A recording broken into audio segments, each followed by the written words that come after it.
All right, we are live. It is Tuesday, February 28th, and this is another episode of Ask a Clutter Boss, the internet's favorite weekly decluttering advice show.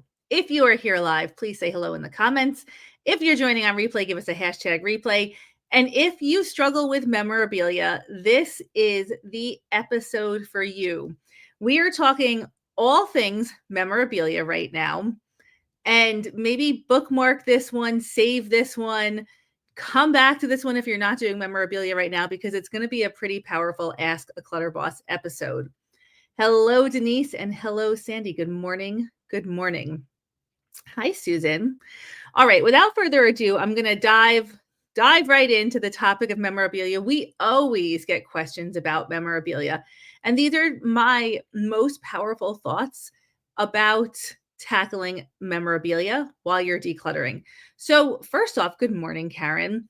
When we talk about memorabilia, let's just go ahead and define that. What are we talking about? Memorabilia, when it comes to in the context of clutter, is anything that has an emotional charge to it. So one of my number one tips with tackling memorabilia is to actually recognize memorabilia when you come across it. Memorabilia could be in any form. It could be paper. A lot of memorabilia is paper. It could be an object, an artifact. It could be a sock. It could be food. It could be anything. And one of the problems with memorabilia, so it's anything that's emotionally charged, which means when you look at it, when you pick it up, it brings back a memory, it brings up an emotional thought. It's just got emotion attached to it. And because it could be anything, oftentimes it's hiding amongst other clutter that would be easier to tackle if the memorabilia was not there. Annie, I'm so glad that this is going to resonate today. And good morning, Tamra. So when we look at a stack of paper, we may know that there is something emotionally charged in that stack of paper. It could be anything from a legal document, a medical document, a child's drawing. It could be anything. And when we see that stack of paper, number one, paper is difficult because there's so much of it, but it's harder to go through that paper because we get stuck on the memorabilia. We flip to it and then, we remember something we have to do. We remember a time, a place. Maybe it's happy, maybe it's not happy, but it kind of stops us in our tracks. So, number one, when you are decluttering, what you want to do is create a safe space for your memorabilia. That means if you're going through a stack of paper and you come across legal documentation that is very emotionally charged, you are going to know what to do with that immediately. And all you're going to do is pick it up and put it into the safe spot, like the one drop zone for memorabilia. Have a box, have a bin, have a closet, whatever it is, where when you are decluttering the rest of your non-emotionally charged stuff, you know what to do with the memorabilia. You don't need to deal with it right now, but you do need to separate it out because it is its own category. And even though it is a paper, it's an emotionally charged sheet of paper, which makes it memorabilia. So you pull it out, you put it with memorabilia. Memorabilia, again, it could be anything. I had a client once who had hiking shoes that were memorabilia because she wore them on her honeymoon, right? So they were memorabilia, emotionally charged. They have a story attached to them. Anything can be memorabilia, but learning to recognize it and having a plan of action. When I come across my memorabilia, I'm going to pick it up and I'm going to put it over here. That way, all of your emotionally charged items, your sentimental memorabilia, is all in one spot. And you can decide when you want to deal with that. I always recommend that we deal with memorabilia not first. It doesn't necessarily have to be last, but definitely not first. You want to make sure that you're ready for any emotion that it elicits when you go through your memorabilia. So that means maybe you need to give it a little bit of time, have some therapy, talk to a friend, whatever before you tackle that memorabilia, but you're making the decision about when you go through it. You're not just coming upon it and having to deal with it unexpectedly as you're decluttering, because you've already done that, right? You've already decluttered big sections of your house. You've come upon it. You've said, oh, this is memorabilia. I'm not going to go down the emotional rabbit hole right now. I'm just going to pick this up and put it with the rest of my memorabilia. And I'm going to tackle that when I know that I am ready to do that. So you're taking back the control, which is huge, because the thing, side note here, when it comes to clutter, a lot of times we use clutter as a control mechanism. So, and this is just cold hard truth. This is what many clients have shared with me. If it resonates with you, go ahead, run with it. If it doesn't resonate with you, pass it over and listen to the rest of this. A lot of times we use our clutter as a control mechanism. We maybe are building walls around ourselves with clutter. We are testing people to see if they will love us, even if we have all of this clutter. We just use clutter to control our interactions. This is something that happens pretty frequently. It's fairly common. It's not a big deal if you do this, but what happens is that eventually the clutter builds up so much that even though we were using it to control certain situations, all of a sudden it is controlling us. We're so overwhelmed by it. We don't know what to do. We lose control to clutter over and over again. So it's really important that we have a system in place where we're taking back that control. And I'm not saying if you're, building walls around you that you are a hoarder or anything like that. You're just an awesome human that has had to use these coping mechanisms over time, and that's okay. We're growing as people and we're learning different ways to handle things, and decluttering is a big part of that journey. Okay, so know how to identify memorabilia and have a safe spot to drop it when you come across it. That's really, really important. And also, don't tackle your memorabilia when you start decluttering, because decluttering is a muscle that needs to be strengthened, and memorabilia, it needs a lot of strong decluttering muscle before you get to it. So know that you can put it aside and come back to it later, and that is okay. When we're decluttering, we don't have to deal with every single thing. We have to find the easy stuff and deal with that first. That's the process. Okay. I'm just looking down at my notes here. My next comment and thought around memorabilia that I hope is helpful is to challenge these all-encompassing identities that we have, especially when it comes to memorabilia. I'm a super sentimental person. I'm emotionally attached to everything. I'm someone who loves collecting. It's great to have these identities, but they don't have to be the be all end all of who we are. So if you are somebody who is very sentimental, that doesn't mean you're sentimental with every single thing. You're not sentimental with 100% of everything that you own. It may feel like you are compared to somebody else, but you're not. So challenge these identities where it's like really all in. I'm all in. I'm so sentimental. All of this is memorabilia. It's not. I have worked with thousands and thousands and thousands of clients. There is something amongst a lot of sentimental items that you can declutter, that you can figure out that you are not super emotionally attached to. Find that thing, and maybe don't talk about yourself as so all or nothing, because when you have this identity, like this is me, this is who I am, it puts you into that mindset where you're never going to change, right? That I forget, there's the growth mindset and the other mindset. Well, we need to be in the growth mindset. We are always able to change. And maybe right now you are super sentimental, but that's right now. That's not forever. So just putting those words right now onto the end of any sentence can be really helpful. I'm very sentimental right now, right? But in the future, I may become somebody who can let go of things that feel very emotional to me at the moment. Don't pigeonhole yourself into an identity that is forcing you to keep everything. I love to collect everything. Challenge that a little bit. Do you love to collect everything? Probably not. Just really try. Oh, yes. Thank you, Denise. A growth mindset versus a fixed mindset. Duh. I don't know how I forgot that, but that's what happens when you're just kind of talking, talking, talking. Um, that's a very fixed mindset. This is me. This is who I am, period. I'm never going to change. If you know somebody who is like that, it probably feels frustrating.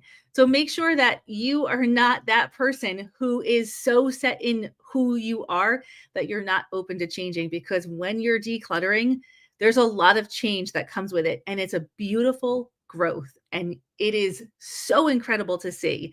And if you can get into a point like with your mindset where you're excited for the growth, even though it's going to be challenging, that's going to help you so much. So maybe you are somebody who's very sentimental right now, but maybe over time you can grow to be a person who is still sentimental, but also is able to let go of things as needed. All right. Yeah. Okay. So this is really resonating in the comments. I love this. If you're having an aha moment, if you want to react to anything I'm saying, go into the comments. Definitely drop a note. I love reading it, and it helps everyone else too. Okay. There's another school of thought around memorabilia that I also want to challenge here. We tend to assume or believe that all memorabilia is difficult to deal with. This is simply not true. We have boxes and boxes and boxes, and we're like, oh, I have to save this for last. It's so hard to go through memorabilia. Memorabilia is difficult. Tackling your memorabilia can be an easy and joyful process. So we have a negativity bias with our brains, right? We always think the worst of everything. Scenarios, memories, whatever. The negative stuff rises to the top because that's how our brains were optimized to keep us safe.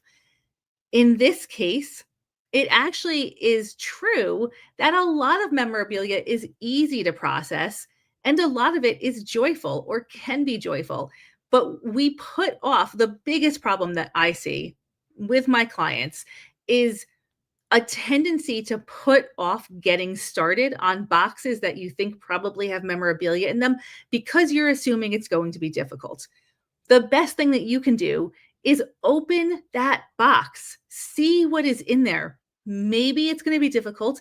Maybe it's going to be joyful. Maybe it's a whole bunch of stuff that is not even what you thought it was.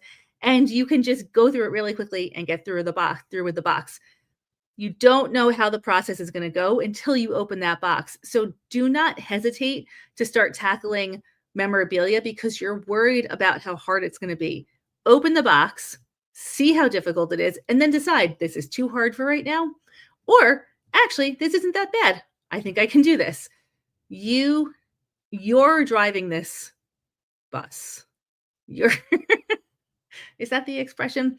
You're in the driver's seat. You decide how hard it is. You decide if you want to do it, but open the box because you just don't know what is in there until you actually open that box. So that's my another really big tip with memorabilia. Open the box and see.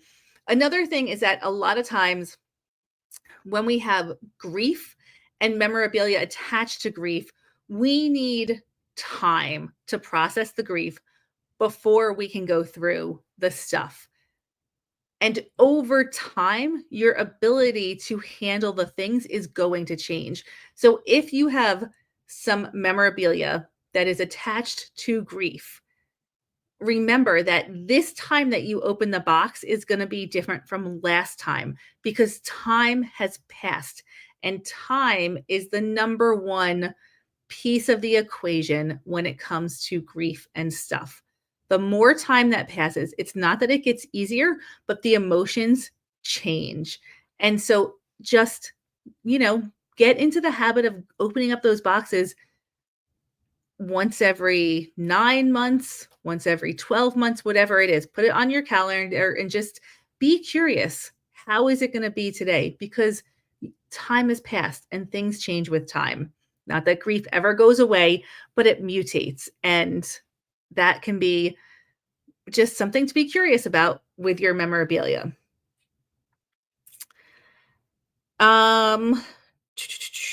Okay, a couple more thoughts that I have down here. In general, with memorabilia collections, especially our own stuff, it helps to process it chronologically. So to organize it chronologically and process it chronologically, starting with your birth on, put your kind of history, your life into different eras, ERAS. I know I say that a little funny. It's my strong New York accent. Put your life into eras and process your memorabilia based on that era of your life. So my eras are like birth through high school. In my mind, that's like one big clump. High school is its own thing, college is its own thing. And then like my early, when I got married and had babies. And then as the kids have gotten older, I have a new era now. It's the era of having older children. So those are, you have different eras in life. An era could be any length of time, but they're like the put your life chronologically into eras and look at your memorabilia based on that timeline.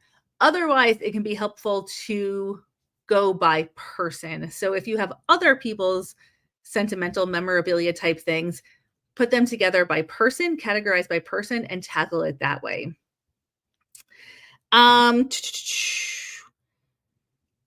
Okay, two more thoughts here. I I want to make sure I say this in the right way. Um, we today we have more stuff than we've ever had before, right? Obviously, that's why we're all in this predicament together. We own more things than we ever have before. We have more files than we've ever had before. We have more photos. We have more videos. We have more memories stored than we've ever had, ever, ever before. Ever. I mean, by a huge degree. I am of the belief that we were never meant to document so much stuff and to keep so much documentation of our lives or the lives of our children. It's just, there's a lot of value in a memory as opposed to a highly documented memory. So just think about that moving forward. We hang on to things because we're afraid we're going to forget. But in that process, we're focusing on the fear of forgetting instead of just the joy of having a memory. We don't need documentation to remember an event. And a lot of times we remember things a certain way for a certain reason, whatever that is. And the documentation might not exactly match up with the memory. And then you kind of start to challenge how you're remembering things, or it's just a different lens for our memories. And I don't actually believe that that different lens is necessary. I'm going to share a story about my grandmother. She had Alzheimer's when she was at the end of her life, and she had lived what I think we would all agree was a very difficult life. There was a lot of tragedy in her life. Um, it just was a difficult life that she had had. Of course, there were moments of joy, but on the whole, if you looked at her life objectively, you would say it wasn't the easiest life. When I watched my grandmother's Alzheimer's taking over her memory, she really remembered a lot of positive things, or she didn't remember how difficult certain events had been. Her memory had dulled a little bit, or well, a lot over time. And it actually, I think, was very peaceful and comforting to her. I believe that we remember events in a certain way because it's advantageous to us, evolutionarily advantageous to us in that moment. The idea that we are documenting so much stuff and we are having a death grip on all of these things. What are we losing from that? What are we losing from that? What if you didn't have all of that documentation? What have you actually lost? You haven't lost the memories. And maybe we need to just trust our brains a little bit more to remember things in a way that helps us in the moment. So that's just food for thought. Um, I also question how much of the especially when we have digital files. How much of these photos and videos are we going back and watching? I mean, it's such an insane amount. It overwhelms us. It takes away from our ability to live in the moment right now. How often do you go back and watch all of those school recitals, all of those recorder recitals? I can say for sure I would never go back and watch my kids' recorder recitals. They were horrible. It's something I just have a nice, sweet memory that they did that, but oh my gosh, I would never sit down and actually watch that. So just be realistic with yourself when you're looking at these massive digital files, which could all be considered memorabilia because they are literally the documentation of your life. How much of it is truly necessary? And another kind of food for thought is what happens to your digital thumbprint when you leave this earth. Does anybody, I question this a lot myself. Are my kids going to want my 400,000 photos on my Google Drive? Maybe. I mean, obviously they are going to have no choice. Maybe they'll never look at it, but really, what happens to your digital life once you leave this world? Food for thought. Food for thought. Okay. Um, yes, I am suggesting that everyone put their memorabilia into one spot and then go through it later on. If it's your personal stuff, if it is somebody else's memorabilia, like you're keeping stuff for your kids or about your kids, I then organize it by person. And then within that chronologically, if you can. Last point about memorabilia, and then we'll wrap up because we're getting past that 20-minute mark here. We cannot live in the present if we are so heavily tethered to the past. And that is just, if we have so much that every time we look around our house and we're feeling so overwhelmed because this was handed down to me, this was a gift, this is emotional, this is that. How much is that taking away from your ability to live in the moment right now? It is great to have memorabilia. I mean, we all do, right? But we have to be careful that we're not past that tipping point of having so much from our past and so much that is anchoring us to a different day and time, because the last thing you want to do is take away from your ability to have experiences and make memories right now. So don't let your memories be a thing that is holding you back. Clutter, anything that stands in the way of forward momentum.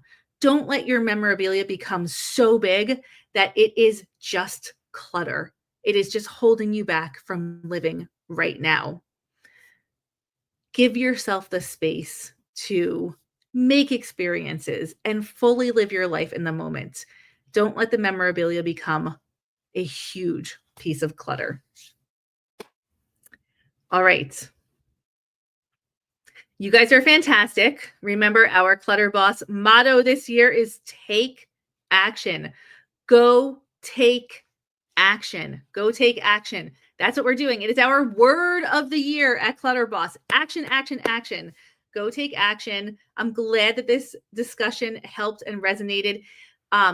If you liked this and it was meaningful to you and helpful to you, please subscribe to our YouTube channel, like this, share this. That is the best way that you can support our small business.